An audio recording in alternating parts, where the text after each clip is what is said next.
Dr. Elena Vasquez pulled her coat tighter against the cold wind that swept through the ruins. 20 years had passed since the sky burned, but the wind still carried the taste of ash.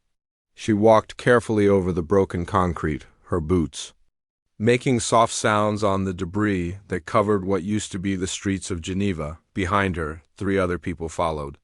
They all wore thick coats and carried heavy bags filled with tools. Like Elena, they had learned to move quietly through the dead city. The silence here was different from other places. It was the kind of silence that came after something terrible had happened. Elena stopped at the edge of a massive crater. The hole in the ground was so big that she could not see the other side clearly. At the bottom, covered in 20 years of rust and dirt, lay the broken remains of an alien ship. The thing was huge, bigger than any building that had once stood in this city. Its dark metal hull was cracked open like an egg, showing the strange blue lights that still flickered inside. "Still hard to believe," said Tom, one of the men behind her. He was young, maybe 25. He had been just a child when the aliens came.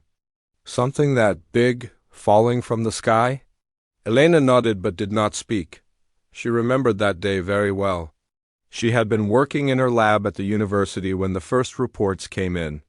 Ships appearing over every major city on Earth. Ships that did not answer any calls, did not respond to any signals. Ships that simply began to kill everything below them. The attack had lasted 72 hours. In that time, the aliens had turned most of Earth into a graveyard. They used weapons that Elena still did not fully understand. Beams of light that could cut through mountains. Bombs that turned entire city blocks into glass.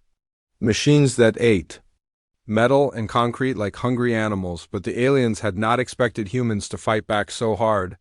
Earth's armies had thrown everything at the ships. Nuclear weapons, fighter jets, missiles, tanks. Most of it did nothing. But some of it worked. Some of the alien ships had been damaged. Some had fallen. When the killing stopped, the surviving aliens had simply left. They took their working ships and disappeared into space, leaving behind only the broken pieces of their fleet. Elena and the other survivors found themselves alone on a world that looked like it had been hit by a giant hammer. "Dr. Vasquez," called Sarah, a woman with short red hair. She was standing near a section of the ship's hull that had been cut open. "We found another way in." Elena walked over to look. Sarah had been one of her best students before the war. Now she was one of the best at finding useful pieces in the alien wreckage. "The hole in the ship's side was just big enough for a person to crawl through, same as the others?" Elena asked. "Looks like it. The metal is still warm near the power core. Whatever makes these things run, it does not want to stop working." Elena smiled a little. That was the most important discovery they had made in 20 years. The alien ships were built to repair themselves. Even broken and abandoned, parts of them kept trying to fix the damage. It was slow, but it was real. Over the years, Elena and her teams had learned to help the process along. She pulled a small device from her bag and held it near the hole. The screen showed readings that would have seemed impossible before the war. Energy levels that human science said could not exist. Materials that should not be able to hold together. But there they were, working perfectly after 2 decades of neglect. "Any movement from the defense systems?" Elena asked. Tom checked his own device. "Nothing, same as always. The ship knows we are here, but it does not care." That was another mystery. The alien ships had weapons that could level cities, but they never attacked the small groups of humans who came to study them. Elena had a theory about this, but she kept it to herself. She thought the ships could tell the difference between a threat and a student. Somehow, they knew that the humans who came here were trying to learn, not destroy. Elena crawled through the hole first. Inside, the ship was like a cathedral made of metal and light. The walls curved up and away into darkness, covered with patterns that seemed to move when she was not looking directly at them. Blue lights ran along channels in the floor, pulsing like a slow heartbeat. The air inside was warm and smelled like copper and ozone. Elena had been inside dozens of these ships over the years, but the smell still reminded her of the day they fell from the sky. The day her world ended and something new began. She led her team deeper into the ship, following the main corridor, toward the power core. Their footsteps echoed strangely in the alien space. Elena had learned that the ships were not just machines. They were alive in some way that human science did not have words for. They thought and felt and remembered. And they were teaching her their secrets. Along the walls, Elena could see the places where human tools had carefully removed pieces of alien technology.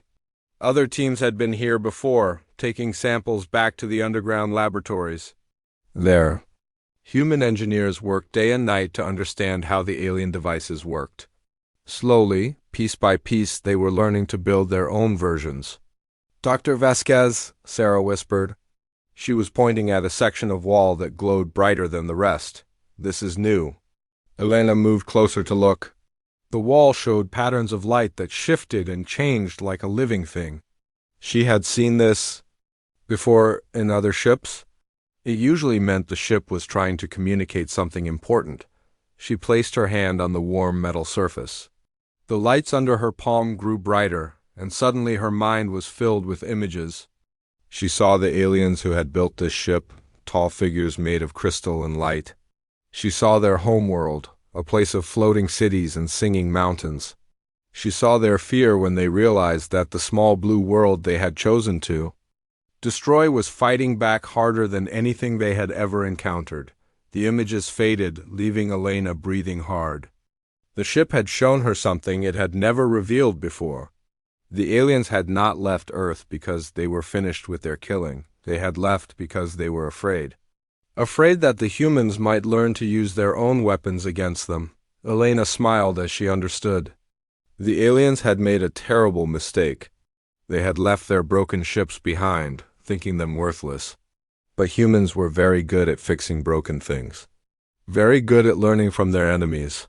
Very good at turning weapons against the people who made them. She looked at her team, who were watching her with worried expressions. They could not see what the ship had shown her, but they could tell something important had happened. "Pack everything," Elena said quietly. "We need to get back to the laboratory. We have work to do." As they gathered their equipment, Elena took one last look around the alien ship.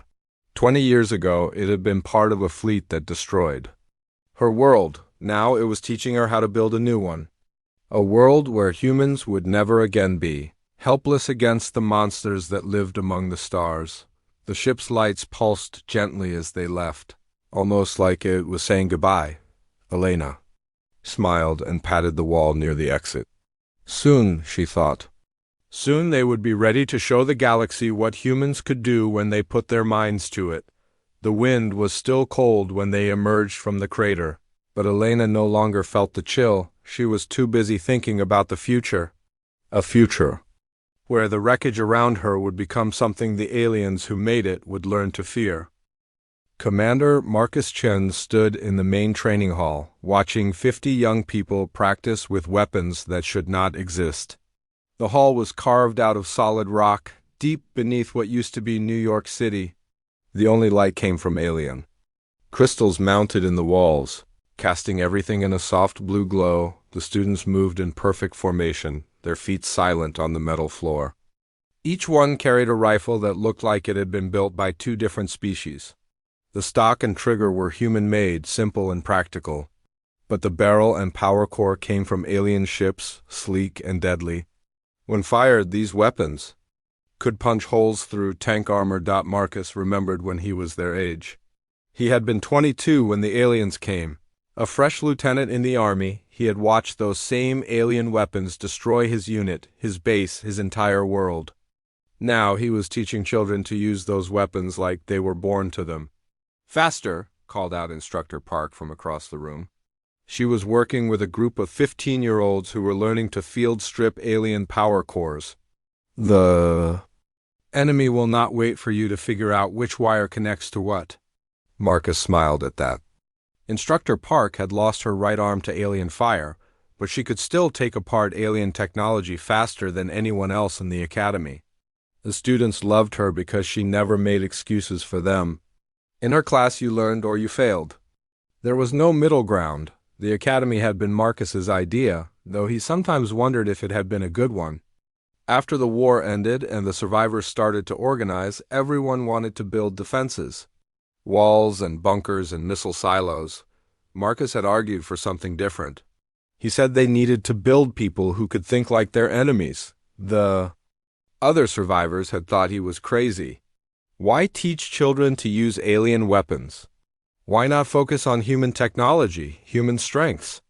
Marcus had a simple answer. The next time aliens came to Earth, they would expect to fight humans. They would not expect to face an enemy that used their own weapons against them. "Commander Chun," said a young voice behind him. Marcus turned to see Amy Rodriguez, one of his best students. She was 18 now, tall and serious, with dark eyes that reminded him of his sister. Amy had been born after the war in one of the underground settlements. She had never seen the old world, never known what Earth looked like before the burning. "What is it, Amy? Dr. Vasquez is back from Geneva." "She wants to see you in Lab 7, Marcus nodded. Elena had been gone for 3 days studying another crashed ship. Her teams brought back new pieces of alien technology every week, and Marcus's job was to figure out how to turn those pieces into weapons and tools. He followed Amy through the tunnels that connected the different parts of the academy. The walls here were covered with pictures and writing from the old world. Photos of cities and forests, poems and songs that people remembered from before. Marcus had insisted on this. The students needed to know what they were fighting to protect. They passed the engineering workshops where older students worked alongside adult technicians. Through the windows, Marcus could see them building new versions of alien devices. Computers that could think faster than any human brain, generators that could power entire cities, communication systems that could reach across the galaxy. The children working in these labs had grown up with alien technology. To them, it was not mysterious or frightening. It was just another set of tools to be understood and improved. Marcus envied them sometimes. For him, every alien device still carried memories of that terrible day 20 years ago. Lab 7 was located in the deepest part of the academy, behind 3 layers of security doors. This was where they kept the most dangerous discoveries, the pieces of alien technology that could level mountains or split atoms. Elena was waiting for him there, standing next to a table covered with strange metal objects. "Marcus," she said, looking up as he entered, "I think we have found something important." Elena looked tired, as she always did after spending time in the ruins above ground. Her hair was streaked with gray now, and there were lines around her eyes that had not been there before the war. But her voice was excited, the way it got when she made a new discovery. "What kind of something?" Marcus asked. Elena picked up one of the metal objects from the table. It was roughly the size of a human fist, covered in patterns that seemed to shift when Marcus looked at them. "We found this in the Geneva ship, buried deep in the power core. At first we thought it was just another component. But look at this." She pressed a spot on the object's surface. Suddenly, the air above the table filled with lights that formed into a 3-dimensional map. Marcus could see stars and planets, connected by lines that pulsed with different colors. It was beautiful and terrifying at the same time. "It is a star map," Elena continued. "But not just any star map. This shows the location of every world the aliens have visited, every planet they have conquered or destroyed. Marcus, there are thousands of them." Marcus stared at the map, his mind racing. Each point of light represented a world where people had lived and died. Entire civilizations that had been wiped out just like Earth's cities. But there was something else in the map that caught his attention. "Elena, look at this." He pointed to a section where several star systems were connected by red lines. "These worlds are all marked differently. What do you think that means?" Elena studied the display for a moment. "I think those are worlds that fought back. Worlds that damaged the alien ships before they were destroyed. Like Earth." "Like Earth."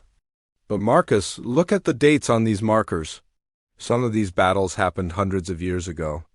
The aliens have been doing this for a very long time. Marcus felt a cold anger growing in his chest. All those worlds, all those people. And the aliens just moved from one to the next, killing and destroying without any thought for the lives they ended. It made him glad that they were teaching children to use alien weapons. It made him want to teach them to use those weapons very, very well. Elena, can you make copies of this map? Already done. I have teams working on it now. We should be able to identify which systems might still have survivors, maybe even other groups like us who are learning to fight back. Marcus smiled for the first time in days. Then we need to expand the academy. We need more students, more teachers, more workshops, because I think we are going to need a bigger army. How big? Elena asked. Marcus looked back at the star map, at all those dead worlds marked in the alien database. Big enough to make sure this never happens again. Big enough to visit every world on this map and teach them what we have learned. Big enough to make the aliens regret the day they decided to mess with any of us. Elena smiled too, the tired lines around her eyes crinkling. You know, Marcus, 20 years ago I would have said that was impossible. But 20 years ago, I would not have believed that human children could learn to build alien weapons better than the aliens themselves. Speaking of which, Marcus said, how are our new prototype fighters coming along? Better than expected. The test pilots say they handle like a dream. Fast, quiet, and armed with weapons that would make the aliens think twice about attacking. Anything, Marcus nodded. Soon, he thought. Soon they would be ready to take their fight beyond Earth. The aliens had left their technology behind, thinking it was useless scrap. They had no idea that humans were very good at taking useless scrap and turning it into something deadly. The Academy continued its work around them, preparing a generation of warriors who would never know defeat the way their parents had. Children. Who would grow up knowing that they were not victims, but the inheritors of the most advanced military technology in the galaxy, and someday, those children would carry that technology to the stars. Captain Sarah Okafor floated in the command chair of the Prometheus Unbound, watching her crew work at stations that should not exist. The bridge was a strange mix of human and alien design. Thick steel beams supported walls made of the same blue crystal that powered alien ships. Human-made screens showed information in both English and the flowing alien script that her people had learned to read. Sarah had been 12 when the aliens came. She remembered hiding in her basement while the sky burned above her neighborhood. In Lagos, now, at 32, she commanded a ship that could fight the monsters who had destroyed her childhood. The thought still amazed her sometimes. Captain, called Lieutenant Torres from the navigation station. We are getting some strange readings from the long-range sensors. Sarah pushed herself forward in the zero gravity to look at his screen. The sensor array on the Prometheus Unbound was completely alien technology, salvaged from a scout ship that had crashed in what used to be Australia. It could see things that human sensors never dreamed of. Ships moving between star systems. Energy signatures from weapons charging, the thoughts of alien computer systems. What kind of strange? Sarah asked. Multiple contacts moving toward our solar system. They are still far out, maybe 2 weeks away, but the computer says they match alien ship signatures. Sarah felt her stomach drop. For 20 years, Earth had been alone in space. The alien survivors had left and never returned. Humanity had used that time to heal, to learn, to prepare. Now it looked like that time was ending. How many ships? She asked. Torres checked his readings again. At least 20. Maybe more. The sensor ghosts make it hard to count exactly. Sarah activated the ship-wide communication system. All hands, this is the captain. We have detected incoming alien ships. This is not a drill. Prepare for possible combat operations. Around the bridge, her crew moved with calm efficiency. These people had trained for this moment their entire lives. They knew their jobs and they knew their ship. Most importantly, they knew that they were not the same helpless humans the aliens had massacred 20 years ago. The Prometheus Unbound was proof of that. Built in the orbital shipyards above Earth, it combined the best of human engineering with alien technology that humanity had spent 2 decades learning to improve. The hull was human steel, thick and strong, wrapped around an alien power core that could generate more energy than the entire old Earth had used in a year. The weapons were even more impressive. Human missile launchers sat next to alien energy.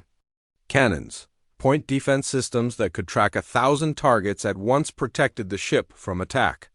And hidden in the ship's core was the most dangerous weapon of all, a gravity bomb that could crack planets. Torres sent a message to Earth Command. Tell them we have confirmed alien contact and are moving to intercept. Already done, Captain. Admiral Vasquez says to use our own judgment about engagement. Sarah smiled at that. Elena had been promoted to Admiral 3 years ago, when the first human ships left Earth orbit. She trusted her captains to make the right decisions even when those decisions might start a war. Captain, said Chief Engineer Kim from her station near the back of the bridge. All systems are ready. The power core is running at full capacity, weapons are charged, and targeting systems are online. Kim was one of the Academy graduates, part of the first generation to grow up with alien technology. She could make alien devices do things that their original builders never imagined. Under her hands, the Prometheus Unbound was not just a ship. It was a living weapon that could adapt to any threat. Sarah activated the tactical display in the center of the bridge. A three-dimensional map of the solar system appeared, showing the positions of all human ships. There were 57 vessels in the Earth Defense Fleet now, all built using the same hybrid technology as the Prometheus Unbound. Some were fast scouts, designed to gather information. Others were heavy cruisers that could slug it out with alien battleships. A few were carriers that launched swarms of fighter drones controlled by human pilots. Helm, set course for the asteroid belt. We will meet them there. Course laid in, Captain. The Prometheus Unbound turned smoothly and accelerated toward the outer system. Sarah watched Earth shrink behind them on the rear display. From space, the planet looked almost normal. The alien attack had burned the surface, but life was returning. Green was spreading across the continents again. The lights of human cities were growing brighter every year. Those cities were full of people who had never known the old world. Children who played with toys made from alien technology. Artists who painted with colors that came from alien crystals.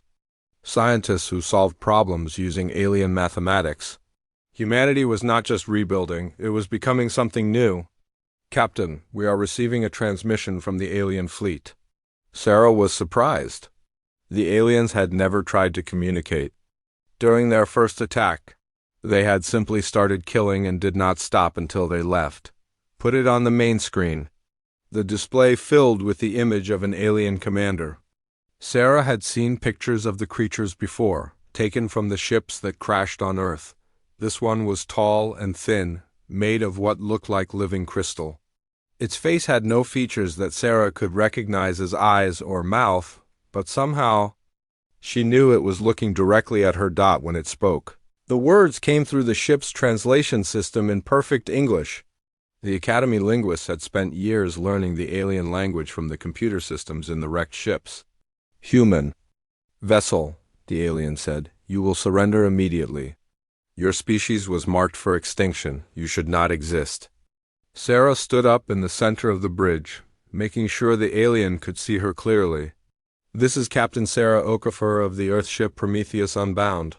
You are not welcome in this system. Turn around and leave, or we will force you to leave. The alien made a sound that the translator could not convert to words. It might have been laughter.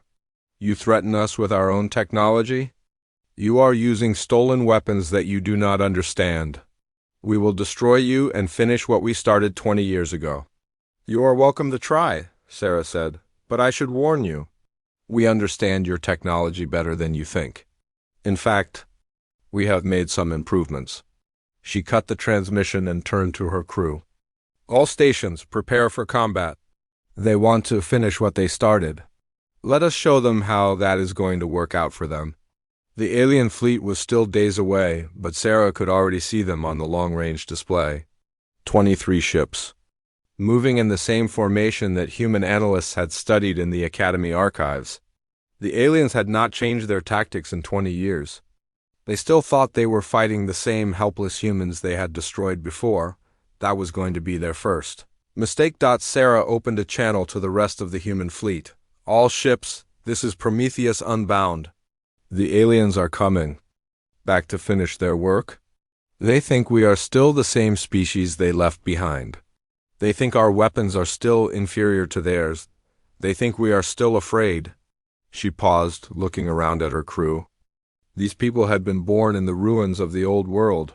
They had grown up knowing that monsters lived among the stars, but they had also grown up knowing how to fight those monsters. They are wrong about all of that, Sarah continued. We are not the same humans they attacked 20 years ago. We are not using inferior weapons, and we are definitely not afraid. When they get here, we are going to show them what happens when you leave your technology behind for smart people to study. Around the solar system, 56 other ships acknowledged her transmission. Captains and crews who had trained their entire lives for this moment. People who had learned to turn alien wreckage into something the galaxy had never seen before. Human fleet armed with weapons that were better than anything the aliens had ever built. The first alien ship died before its crew understood what was happening. Commander Zethkari had been studying the sensor readings for 3 days, trying to make sense of what he was seeing. The human homeworld should have been a dead rock. It surfaced nothing but glass and ash. Instead, his instruments showed cities, ships, and energy signatures that looked impossibly familiar. When the human vessel called Prometheus Unbound appeared on his screen, Zethkari felt something he had. Not experienced in decades of conquest, confusion, the ship looked wrong. Parts of it were clearly human construction, crude and heavy, but other parts were unmistakably Kethmori design, elegant and efficient. How had these primitives learned to build with their technology? He tried to hail the human ship, expecting them to surrender immediately. Instead, the human captain spoke to him like an equal, like someone who was not afraid. That should have been impossible. Humans were supposed to be a broken species, scattered and hiding in whatever holes they could find. Zethkari decided to end this quickly. He ordered his weapons officer to target the human ship and destroy it. The energy cannon charged up, drawing power from the ship's crystalline core. The same type of weapon that had burned human cities 20 years ago, the weapon fired. A beam of pure energy, hot enough to melt mountains, lanced across space toward the human ship. Zethkari watched his display, waiting to see the explosion that would mark the end of this strange encounter. The explosion never came. Instead, something impossible happened. The human ship absorbed the energy beam like it was drinking water. Systems that should not exist redirected the alien weapon's power into the ship's own energy grid. Then the humans fired back, but they did not fire the same weapon. They fired something better. The energy that came from the Prometheus Unbound was brighter and more focused than anything Zethkari had ever seen. It cut through his ship's shields like they were not there and tore a hole in the hull that stretched from bow to stern. Zethkari had just enough time to realize that the humans had not stolen their technology, they had improved it. Then his ship exploded, taking him and his crew into the darkness between stars. Captain Sarah Okafor watched the alien ship break apart on her main screen. Around the bridge, her crew worked with calm efficiency, already targeting the next enemy vessel. The first kill had been easier than expected. The aliens were using the same weapons and tactics they had employed 20 years ago. They had not learned anything new. Humanity, on the other hand, had learned everything. Helm, bring us about. Target the second ship in their formation. Aye, Captain, coming about now. The Prometheus Unbound turned like a dancer, its hybrid engines making the maneuver look effortless. Behind them, the wreckage of the first alien ship tumbled slowly through space. Sarah made a mental note to have salvage teams collect the pieces later. Every bit of alien technology was valuable, even from ships they had just destroyed. Captain, called Lieutenant Torres. The rest of the alien fleet is changing formation. I think they are starting to realize this is not going to be easy. Sarah smiled. Good, I was hoping they would put up more of a fight. Torres signaled the fleet. Execute. Battle Plan Alpha 7. Across the asteroid belt, 56 other human ships received the signal and began to move. They spread out in a pattern that looked random to alien sensors but was actually a carefully planned trap. The humans had studied alien tactics for 20 years. They knew how their enemies thought, how they moved, how they fought. More importantly, they knew how to beat them. The second alien ship tried to retreat when it saw the Prometheus Unbound approaching. But human ships were faster now. The hybrid engines could push them to speeds that alien vessels could not match. Sarah watched the distance close on her tactical display. Weapons fire when ready. Firing now, Captain. This time, the humans did not use energy weapons. Instead, they launched missiles that had been built around alien guidance systems. The projectiles moved through space like living things, dodging alien defensive fire and adjusting their course to hit weak points in the enemy ship's armor. The explosions lit up the asteroid belt like a second sun. When the light faded, there was nothing left of the second alien ship but glowing debris aboard the alien flagship. Fleet Commander Morthic stared at his displays in growing horror. 2 of his ships had been destroyed in less than 10 minutes. These were not the same humans his people had fought before. These creatures had learned to use Kethmori technology better than the Kethmori themselves. "How is this possible?" he demanded of his science officer. "Our weapons should be superior to anything these primitives can build." The science officer's crystal form flickered with uncertainty. "Commander, I am detecting energy signatures that match our own technology, but they have been modified, enhanced. The humans appear to have studied our ships extensively." "Studied them how? We left nothing behind but wreckage." Perhaps that wreckage was enough. Morthic felt a chill run through his crystalline body. The humans had learned from the ships his people had lost. That should have been impossible. The technology was too advanced, too complex for a species that still used metal and fire for their tools. "All ships," he broadcast to his fleet, "form defensive formation. Prepare for a coordinated attack." But the humans did not give him time to organize. They struck from 6 different directions at once, their ships appearing out of the asteroid field like ghosts. Morthic realized with growing panic that the humans had been using the asteroids to hide their approach. They had turned the entire belt into an ambush. The battle that followed was unlike anything in Kethmori history. The aliens found themselves fighting an enemy that used their own weapons against them, but better. Human energy cannons hit harder and charged faster. Human shields absorbed more damage and regenerated quicker. Human engines were more efficient and more responsive. Worst of all, the humans fought like they enjoyed it. Morthic could hear their communications, translated by his ship's computer. The human captains were laughing as they destroyed his vessels. They were taking pleasure in the slaughter, the way a predator enjoys hunting prey. One by one, his ships disappeared from the tactical display. The humans were not just defeating them, they were obliterating them. And after each kill, human salvage ships moved in to collect the wreckage. Even in the middle of a battle, they were learning, gathering, improving. "Commander," his communications officer reported, "I am receiving surrender requests from our remaining ships." Morthic looked at his display. Of the 23 ships he had brought to finish off the human species, only 7 remained. 7 ships against 57 human vessels that had proven themselves superior in every way. "Signal the fleet," he said quietly. "All ships retreat immediately." Emergency jumped to the rally point. But as his surviving ships tried to escape, they found that the humans had anticipated this too. Human vessels blocked every escape route, their weapons trained on any alien ship that tried to run. The trap was complete. Captain Sarah Okafor watched the last alien ship surrender on her main screen. The battle had lasted 6 hours, and the result had never been in doubt. Not one human ship had been destroyed. A few had taken damage, but their alien-derived repair systems were already fixing the problems. "Signal the fleet," she ordered. "Begin salvage operations. I want every piece of alien technology recovered and analyzed." Around the asteroid belt, human ships moved among the wreckage like miners in a treasure field. Each broken alien vessel contained secrets that would make humanity stronger, weapons that could be improved, engines that could be made faster, shields that could be made tougher. "Captain," said Lieutenant Torres, "we are receiving a transmission from Admiral Vasquez on Earth. Put her through."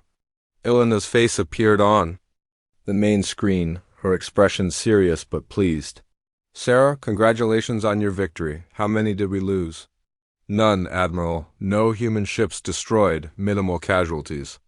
Elena smiled. "Excellent. And the alien survivors?" "We have taken prisoners from the ships that surrendered. Chief Engineer Kim thinks we can learn a lot from interrogating them." "Good, Sarah. I want you to know that this battle was being watched by more than just our own people. We have been MONITO, our ING alien communication networks across the galaxy. Word of this fight is already spreading." Sarah felt a thrill of excitement. "What kind of word?" "The kind that says humanity is no longer hiding in the ruins of Earth. The kind that says, we have become something the galaxy needs to pay attention to. The kind that says the species that was supposed to be extinct 20 years ago is now armed with weapons that can defeat anyone who threatens them." Sarah looked around her bridge at the crew that had just proved human superiority over the aliens who had once destroyed their world. These people had grown up in the shadow of alien attack. They had learned to fight with alien weapons. And now they had proven that humans could not only survive alien aggression, they could defeat it completely. "Admiral," Sarah said. "What are our orders now?" Elena's smile grew wider. "Now, Captain, we go hunting.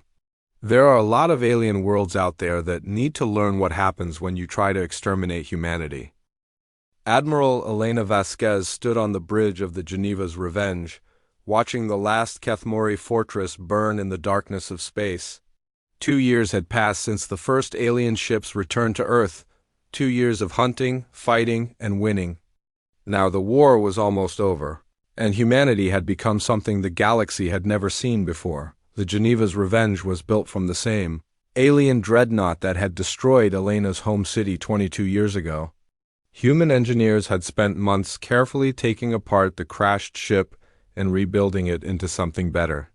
The new vessel kept the aliens' graceful lines and powerful weapons, but added human improvements that made it deadlier than anything the Kethmori had ever imagined. "Admiral," called Captain Park from the tactical station, "the fortress has stopped firing." "I think they are trying to surrender," Elena nodded. This was the pattern they had seen across dozens of star systems. The Kethmori would fight fiercely at first, confident in their superior technology. Then they would realize that the humans were using their own weapons against them, but better, panic would set in. Ships would try to retreat.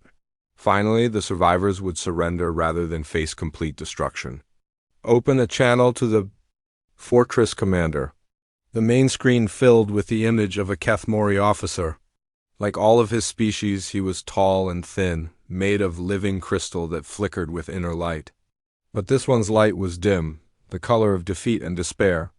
"Human Admiral," the alien said through the translation system, "we surrender. We offer no further resistance." "I accept your surrender," Elena replied. "Prepare to be boarded. My people will take control of your fortress and remove your weapons. Any attempt to resist will result in the complete destruction of your facility." The alien's crystal form flickered even dimmer. "We understand. We will cooperate fully." Elena closed the channel and turned to her staff. Around the bridge, officers from a dozen different human settlements worked together with smooth efficiency. These people had grown up in the underground cities, learning alien technology from childhood. To them, commanding alien-derived starships was as natural as breathing. "Commander Chun, prepare boarding parties. I want that fortress secured within the hour." Marcus Chun, now her second-in-command, saluted and began issuing orders. Elena watched him work and felt proud of how far they had all come. Marcus had been a young officer when the aliens first attacked Earth. Now he was one of the most feared military commanders in the galaxy. The boarding operation went smoothly. Human marines in powered armor swept through the fortress, meeting no resistance. The Kethmori had learned that fighting humans in close quarters was a losing proposition. Human soldiers were tougher, more adaptable, and better at thinking on their feet than any alien warrior. More importantly, human weapons were simply better. 22 years of studying alien technology had produced rifles that could punch through Kethmori armor like paper, grenades that could disable alien electronics, body armor that could absorb energy weapon fire and redirect it into the suits. Power systems. "Admiral," reported Captain Torres from the communications station, "we are receiving messages from the other human fleets. The operations at Kethvolume Prime and Morthani Station were both successful. Admiral Rodriguez says the Kethmori High Command has agreed to total surrender." Elena felt a moment of satisfaction. The Kethmori hegemony had ruled this part of the galaxy for over 1,000 years. They had destroyed hundreds of worlds, wiped out dozens of species, enslaved entire star systems.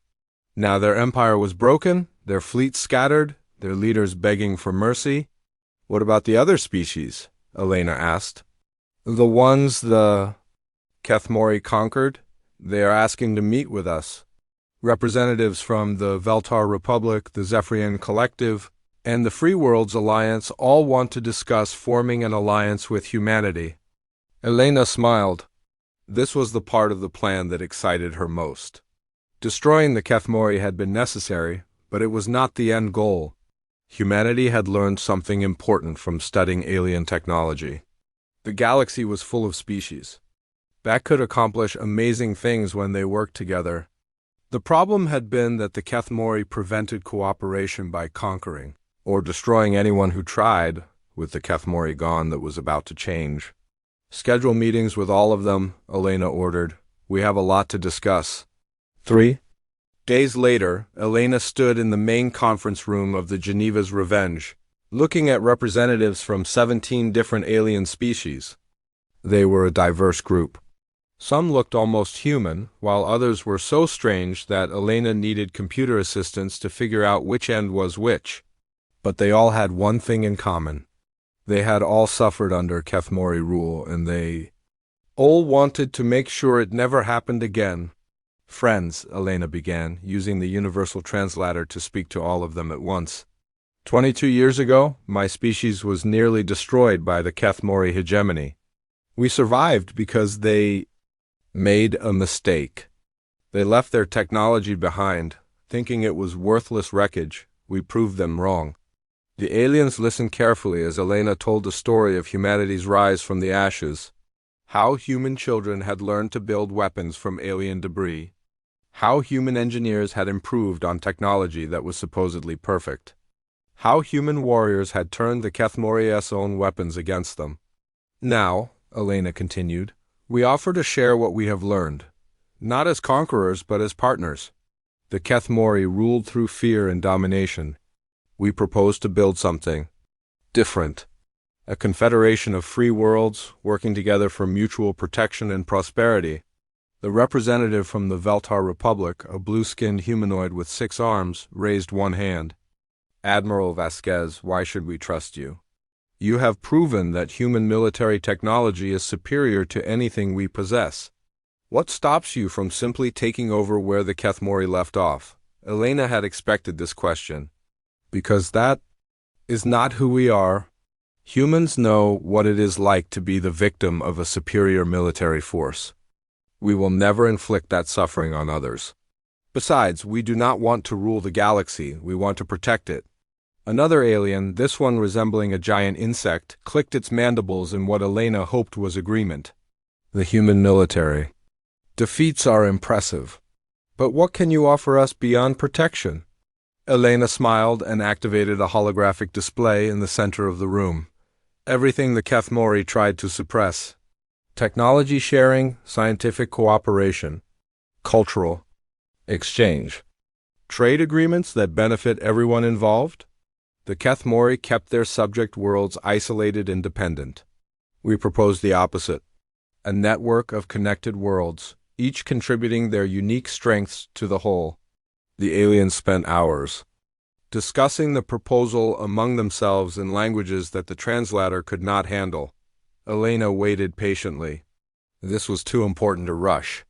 If they could build a true alliance, it would ensure that no single species could ever again threaten entire sectors of the galaxy. Finally, the Veltar representative spoke for the group. Admiral, we are willing to try this confederation. But we want guarantees, treaties that protect our sovereignty, agreements that prevent any one species from dominating the others. Of course, Elena agreed. We will draft documents that protect everyone's rights and interests. The Confederation will be governed by consensus, not by military might. Over the following weeks, human diplomats worked around the clock to create the framework for what would become known as the Terran Concordat. Unlike the Kethmori hegemony, which had been held together by fear, the Concordat was based on mutual benefit and shared goals. Human technology was shared freely with all member worlds. Alien knowledge flowed back to human scientists and engineers. Trade routes opened between species that had been isolated for centuries. Cultural exchanges began that enriched everyone involved, but the most important aspect of the Concordat was its military doctrine. Every member world contributed ships and personnel to a combined fleet that used human-improved technology. The fleet's mission was simple: prevent any future empire from rising to threaten galactic peace. Elena stood on the observation deck of the Geneva's Revenge, watching ships from 24 different species conduct joint training exercises. Human vessels worked alongside Veltar cruisers and Zephyrian scouts. The crews were learning to fight together, to trust each other, to become something greater than the sum of their parts.